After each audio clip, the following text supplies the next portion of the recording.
All right, good morning. I guess good afternoon for most of us. Welcome back here to Trader Minute. Great to have you aboard. We're about an hour here from the market close, and one where the S&P is flat again. In fact, zero change here on it as it sits right here at the moment, and that may be a little bit of an error just because of the. Looks like with stock charts, there's a little bit of a data error kicking in right here. So let's just come here to to the S&P. So we're up about 4 points. Okay, my apologies there. We're up about 4 points on the S&P. Small caps down what, about 2/3%. Tech up about 0.5%, about 0.6%, and then the Dow, put that in down here. Dow has recovered quite a bit here throughout the day. It's only down a little bit. In fact, I have the Dow chart here. You can see what it looked like at the lows today. But we've seen the market. We talked about Triple M earnings this morning, and you can see how Triple M's continued to sell off throughout the course of the day. But the market is not transferring its opinion or saying, look, Triple M down, that's a negative for Honeywell, or that's a negative for UTX. In fact, the market has kind of looked and said, hey, this is a Triple M issue. And we've already seen good stuff from Honeywell. We've already seen good stuff from UTX. So we'll sell our Triple M. We'll go buy Honeywell. We'll go buy UTX, which is likely going to be a theme over the course of this quarter. And in fact, if you look at a combo trade, long Honeywell, short Triple M, you don't have to worry about market direction. You just play the outperformance of Honeywell over Triple M over the course of the coming quarter and a half, which is what I expect we will see. But we've also seen UTX, actually go green here today, as some of that money has come in. But there's some things that are down big, some things that are up pretty big. It's quite a differential out there, and one that we see from time to time. And most of the times when we see it, it happens during earnings season. All right, so let's go take a look at the challenge test here. There are no new triggers, and I'll talk about some of the things that are close, because there are some things that are close, but some things that actually overshot to the point where they couldn't be triggers. So we'll go look at those. But let's so none there. So let's go take a look at Alibaba. We're not coming into the auto exit date here, and the stock price exit level 184.39. Let's go take a look. The stock is at 188.01. So we're good to go there. And we're still $7 away from any kind of price exit level there with it. So great, we hold it and go. So still in Alibaba, still holding that here today in all three baskets, right? In all three baskets. So not no new decisions to make, or no decisions to make, which is kind of nice sometimes when there's a lot of chaos or chop out there. But I really thought we'd see a signal come in. Now, got a question over the course of the weekend, and it was a really good question, and I haven't addressed it yet, but right now and today is a really good time to address it. The question was, can a stock trigger, for instance, bullish one day, and then 3 days later get a renewed bullish signal without having gone bearish? Or 2 days later. And the way the algorithm works, yes, it can. So theoretically, and I didn't think we'd see this happen with Alibaba, but there's a possibility that Alibaba triggers a bull signal. It's not happening here today. The current signal is still in play. It's not hitting a renewed signal or anything else. But there's a chance we get a bull signal on the algorithm tomorrow, and that it would kind of, give a renewed kind of bull signal. We can go set up, accordingly. It's going to be rare. It's very difficult to do. In fact, you almost have to have what Alibaba has done, where the next day the stock is down, the next day the stock gaps down, and then make some sort of reversal. It's very difficult to do, but it is possible. It is possible. is feasible, and if it happens, we'll deal with it and go from there. Obviously, we'd have a couple decisions that aren't automated, so to speak, in that situation, and there are some other rare situations that can come up, and when we look at the kind of the automated test here, the idea behind this isn't to automate every single scenario possible out there in the market. It's to automate 90%, 99% of it, the majority of it. But in the market, there are always going to be rarities. There are always going to be outliers and different things like that may come into play. And so when those come into play, we'll adjust to them and react to them. But the normal decision, day-to-day decision making, everything else it's all it's all settled in here. But those things can happen over time. All right, but it was really good insight, and I don't think we've had to make any kind of manual decisions to step in or do anything. Everything's pretty much run pretty clean here so far, and for most trades, that's what it will be there. Okay, all right. After the bell here today, we'll have Amazon earnings, and that'll be a driver, right? As goes tech, so goes the market, right? Here's Amazon, hasn't hit new highs yet. Decent earnings, it will hit new highs. On a decent earnings report. If you look at if you look at the market cap on them, we talk about Microsoft going and hitting $1 trillion in a market cap today. You look at Amazon, it's not far. It's not far away.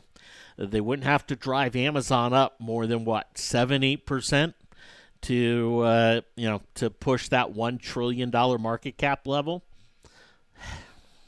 Almost kind of feels like they want to do it, right? If there's anything halfway decent in the report, investors are going to push it. Print that $1 trillion mark here for Amazon as it pushes over the 2,000 level and into a new high. We'll kind of see. Obviously, if there's some flaws in it, they'll sell it off. But just kind of feels like they want to. Want to do that. This morning I mentioned that I bought some FedEx puts personally, and still holding those. Sorry, stock charts numbers aren't populating here. Still holding those. Talked about why, and we'll continue to here this morning. But I also was watching Micron today, and we talked about Micron yesterday.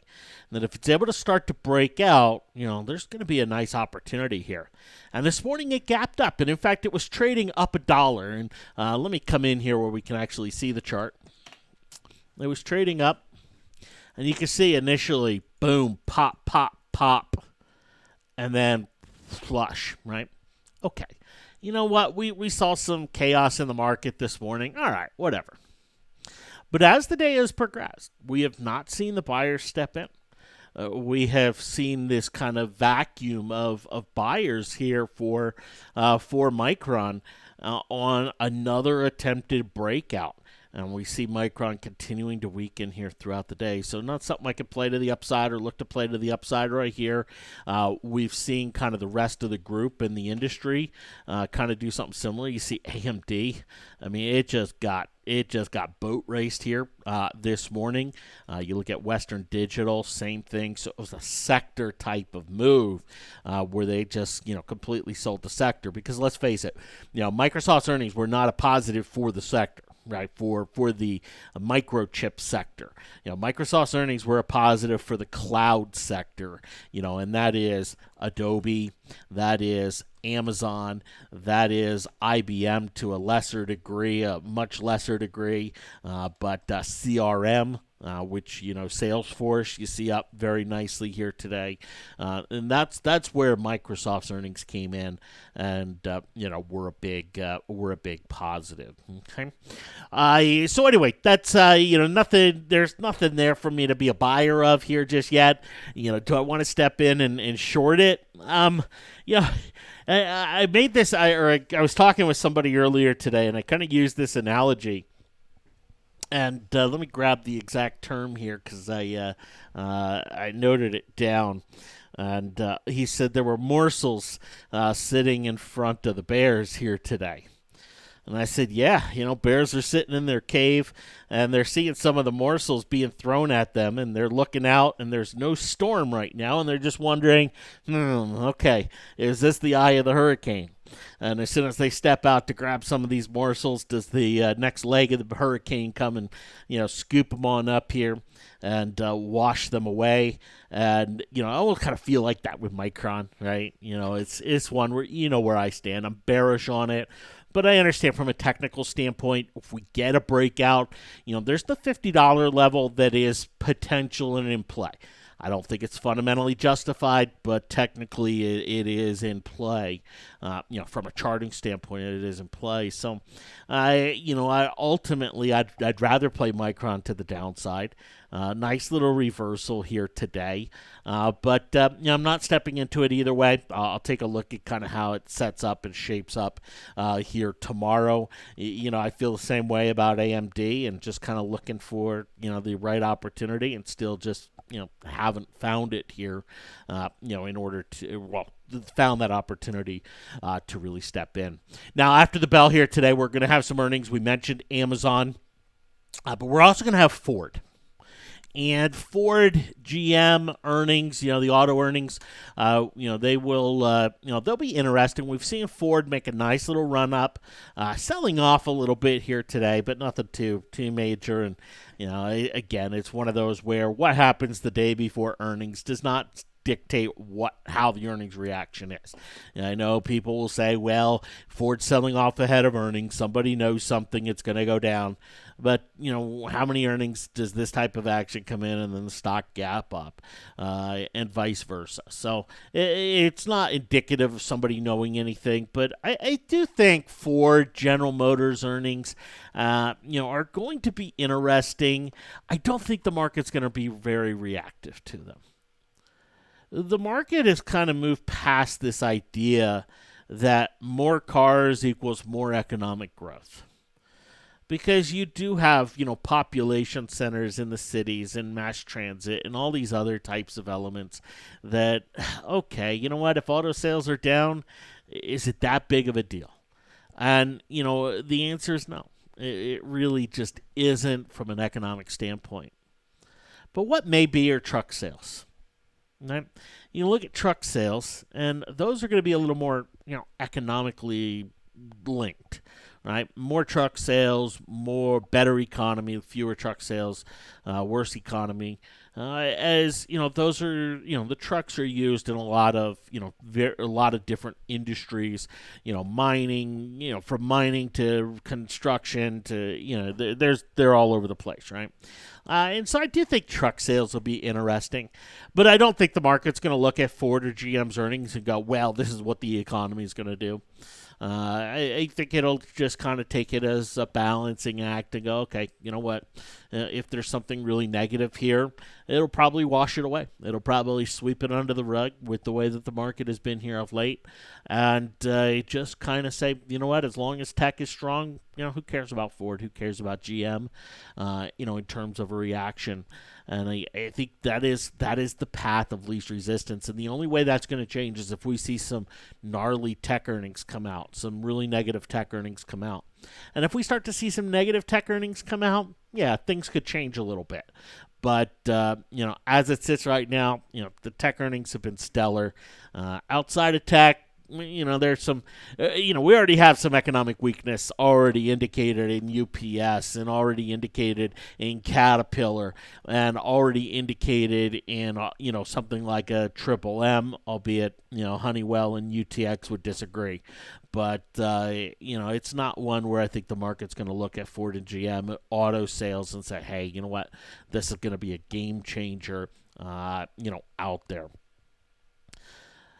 As long as tech earnings are strong, the market will continue to rise. Tech earnings weaken, we will get a reversal. And I think it's going to be that simple and that straightforward here for the market as it kicks around for the next week and a half, and then when earnings season starts to die down, generally we get a pretty big move.